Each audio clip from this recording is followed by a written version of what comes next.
어쨌든 분명한 거는 이제 우리 민간들이 옛날에는 그냥 어떤 면에서 주어진 것을 그 향유하는 그런 구도에서 이제는 좀 더 다양한 선택을 즐길 수 있는 그런 상황으로 이제 들어가고 있고요. 은행 산업을 보더라도 지금 그 하는 인베드가 된 거죠. 네, 그 데이터 중심으로 모든 것이 엮여서 돌아가는 그런 상황으로 되고 있기 때문에 옛날같이 은행, 증권, 보험으로 이렇게 나눠서 이렇게 구동되던 그런 모습이 많이 달라질 거로 생각됩니다. 그래서 산업 간의 경계는 앞으로 점점 허물어질 거예요. 아까 그 예를 들어서 시티은행 같은 데서 지점을 뭐 80%를 폐쇄했다. 이런 그 아주 충격적인 뉴스를 접하셨을 겁니다. 이게 그 이제 변화의 시작이라고 저는 생각을 하는데 미국 같은 데나 이런 영국에 보면은 그 은행 지점이 결국은 커피도 팔고 뭐 여러 가지 저 자산 운영에 대한 서비스도 해주고 뭐 이런 거를 많이 봤는데요. 이제는 좀 있으면은 은행 지점 가서 사람을 만나기가 어려울 것 같아요. 이 로봇가 이쁘게 생긴 로봇가 이렇게 사람을 만나주고 전화를 걸면은 챗봇이 이렇게 대신 대화를 해주고 이런 식으로 갈 가능성이 99%라고 저는 생각됩니다. 이게 제가 이건 바라는 세상은 아니지만 어쨌든 그 은행 비즈니스 자체가 워낙 그 규제 산업이고 그 규제 부담이 지금 이 자본 투자에서는 이 컴플라이언스 비용만 해도 어마어마하기 때문에 이걸 수익을 내려면 그 방법밖에 없는 것 같고요. 그래서 어쨌든 그걸로 갈 거예요. 근데 포인트는 이 나이 드시고 저도 이제 나이도 많이 들었습니다만 이제 그 눈이 안 보이고 점차 이렇게 되고 귀도 안 들리고 하면은 이분들이 이제 금융 접근 기회가 점점 제한이 되겠죠. 그래서 그런 그 디지털 디바이드에 대한 고려가 이제 분명히 있어야 될 것 같은데 그 부분도 사실은 기술적으로 해결이 될 수가 있죠. 예를 들어서 뭐 이렇게 가상의 어떤 그러니까 뭐 AI 첨단 AI를 동원해 가지고 이제 사람이 대화하는 것 같이 이렇게 뭐 흉내낼 수도 있고요.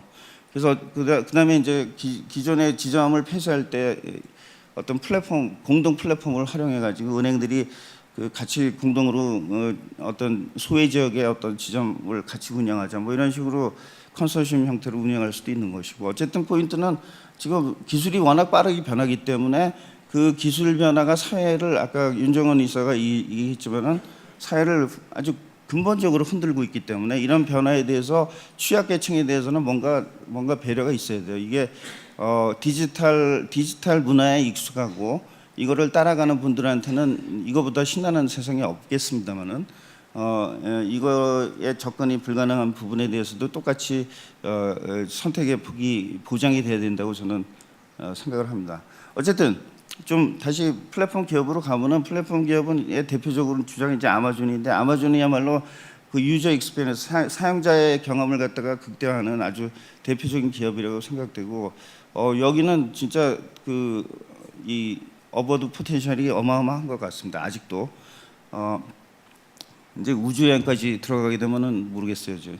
근데 제가 이제 아마존, 구글 이거는 대표적인 플랫폼 기업으로서 기존에 우리가 생각하지 못한 전략을 통해 가지고 엄청난 글로벌 고객을 확보하고 거기에서 데이터를 수집해서 데이터 수집은 제가 조금 이따가 얘기할 건데 사실은 지금 변화의 가장 핵심적인 논란거리라고 저는 생각을 합니다. 근데 어쨌든 이 데이터 확보를 통해서 차별화된 서비스를 제공하고 그래서 지금 이 세상의 변화를 이끌고 있습니다만은 그 애플 같은 데는 약간의 그 절충적인 패러다임이죠. 하나는 그 OS 쪽은 굉장히 폐쇄적인 환경을 유지하면서 개발자를 굉장히 오픈해서 이 양쪽을 다 어떤 면에서 하이브리드죠. 하이브리드 차원의 비즈니스 모델을 구축하고 있는데 어쨌든 이 분명한 거는 이 가치 창출의 핵심이 그냥 물건을 팔아 제끼는 것이 아니고 물건을 팔고 서비스를 개발하고 하는 이 모든 과정에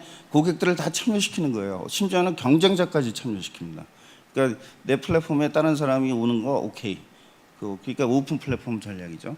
그러니까 내 애플워치에 뭐 안드로이드 그걸 쓸 수 있게 한다거나 거꾸로도 마찬가지지만 안드로이드 기계 뭐 애플 걸 쓸 수 있게 한다거나 어떤 인터오퍼러빌리티라고 그러죠. 그러니까 그런 한마디로 플랫폼 자체를 왔다 갔다 할 수 있는 그런 솔루션을 많이 제공을 하고 있습니다. 그래서 이분들이 하는 건 결국은 고객들을 놓치지 않겠다는 얘기죠. 결국 지속 가능한 수익 모델을 유지하기 위해서 고객들의 입맛에 맞는 그리고 고객들의 주목을 끌 수 있는 다양한 서비스를 끊임없이 창출해내고 있어요. 그래서 한마디로 끄떡끄떡 하는 경우가 꽤 많습니다. 사실은 우리가 이분들이 제공하는 모든 서비스를 다 활용할 수 있는 건 아닙니다만은 어쨌든 그렇고 그리고 대표적으로 지휘의 이제 구조조정 부분을 보면은 지휘는 전통적으로 중후장대 산업인데 이 양반들이 결국 소셜 SNS 써가지고 페이스북 어카운트 등등 해가지고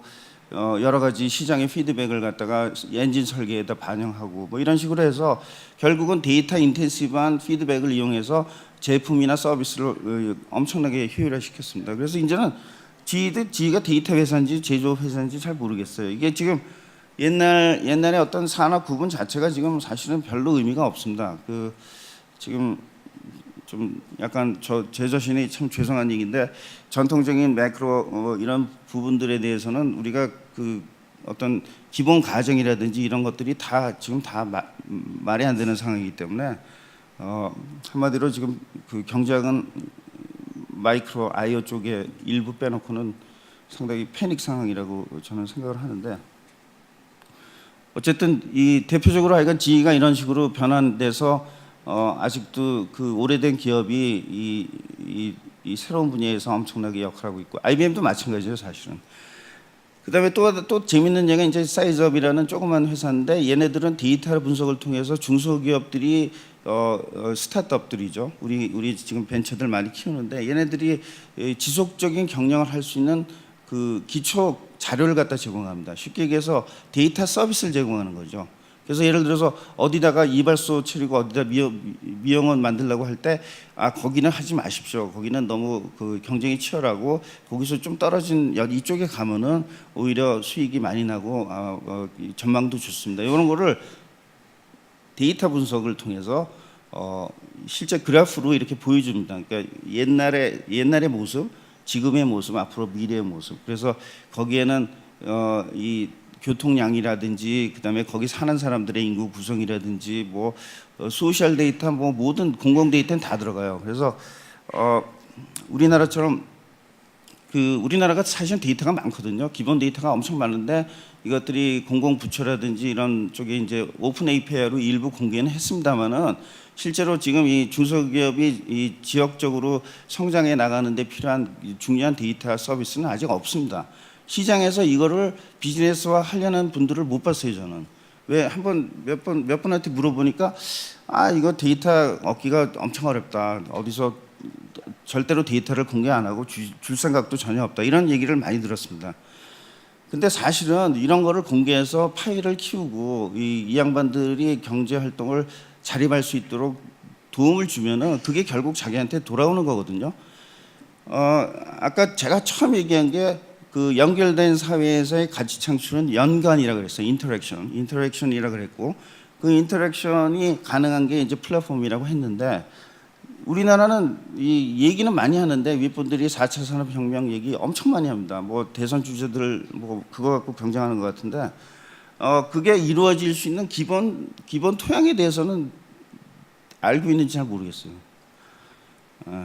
그래서 하여간 뭔가 이런 지역에 밀착한 우리 진짜 고용 창출에 필요한 것들이 무엇인지를 데이터를 통해서 제공을 하고 그 데이터의 판단에 기초해 가지고 어떤 새로운 연관을 만들어내는 비즈니스 아이디어를 갖다가 우리가 계획을 하고 그것을 구현해내는 이런 과정들이 좀 자유롭게 이루어질 수 있어야 된다고 생각합니다. 저는 지금 시간 관계상 나머지는 그냥 자료로 말씀드리고요. 여기서 이제 데이터 문제가 굉장히 중요하다고 생각되는데 아까 데이터가 그만큼 4차 산업 혁명에 중요하다고 하면은 왜 빅데이터 못 쓰느냐? 우리나라는 과거에 죄가 많습니다. 개인정보 보호를 제대로 못했고 시장 신뢰가 굉장히 취약합니다. 그래서 그거를 막기 위해서 2011년인가 개인정보보호법을 일반법으로 이제 제정을 했고, 그러다 보니까 이제는 너무나 또 타이트하게 규제를 해가지고 쉽게 얘기해서 비식별화를 하더라도 이것을 개인정보로 어떻게 제대로 이렇게 할 수 있을지, 개인정보보호법에 저촉을 당하지 않고 빅데이터로 활용할 수 있는 그런 여건이 아직 조성이 안 됐습니다. 쉽게 불행하지만은.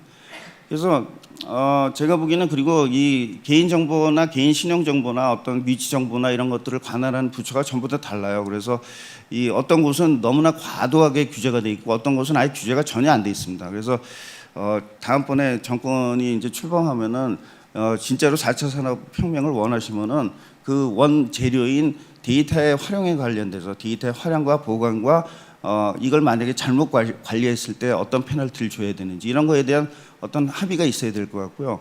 만약에 이거 귀찮으시면은 그냥 그 옵트인이나 옵트아웃 이걸 선택하게 해가지고 그냥 그 공공 데이터만이라도 좀 활용하게 해주셔야 된다고 생각해요. 그래서 아까 말씀드린 사이즈업, 그러니까 중소기업들이 어느 지역 경제에서 커나갈 수 있는 데이터 분석을 충분히 할 수 있는 그런 여건을 만들어주고, 이것을 정부가 하려고 그러지 말고 정부 유관기관에서 하려고 하지 마시고 제발 민간에서 시장의 포텐셜을 보고 뛰어들 수 있는 그런 여건을 좀 만들어 주셔야 됩니다. 제가 뭐 특정 후보를 지지하는 건 아닙니다만은 4차 산업혁명은 분명히 민간이 주도가 돼야 돼요. 이것은 이 정부가 만약에 주도가 되면은 이 아까 말씀드린 이거 연관이 제대로 이루어질 수가 없습니다. 민간이 들어가서 시장 참여자로서 수평적인 연관을 만들어내야지 이게 가치 창출이 되는 거지, 정부가 시장 우월적인 위치에서 들어가서 리드한다?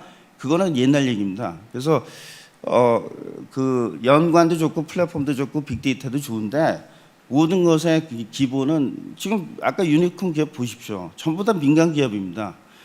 이분들이 자발적으로 들어가서 시장의 니드를 갖다가 파악하고 그거를 협업을 통해서 같이 딜리버하는, 쉽게 얘기해서 대기업만 이 시장에 뛰어들 수 있는 게 아니고 아무리 그 엄마 아버지 퇴직한 사람들도 다 뛰어들 수 있는 그런 여건을 만들어 주셔야 됩니다. 이것이 지속 가능한 그 플랫폼 경제의 핵심이라고 생각되고요.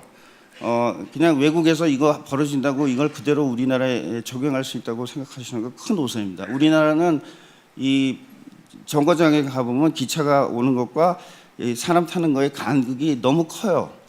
이 간극이 크기 때문에 특히 그 대기업 위주로 성장한 그런 전력이 있기 때문에 이 간극을 좁혀주는, 예를 들어서 이 핀텍 같은 경우에 새로운 시장에 들어오기 위해서 필요한 어떤 재반 감독이라든지 리걸 서비스, 법률 관련된 서비스 같은 것들을 어디선가 얻어야 되고요.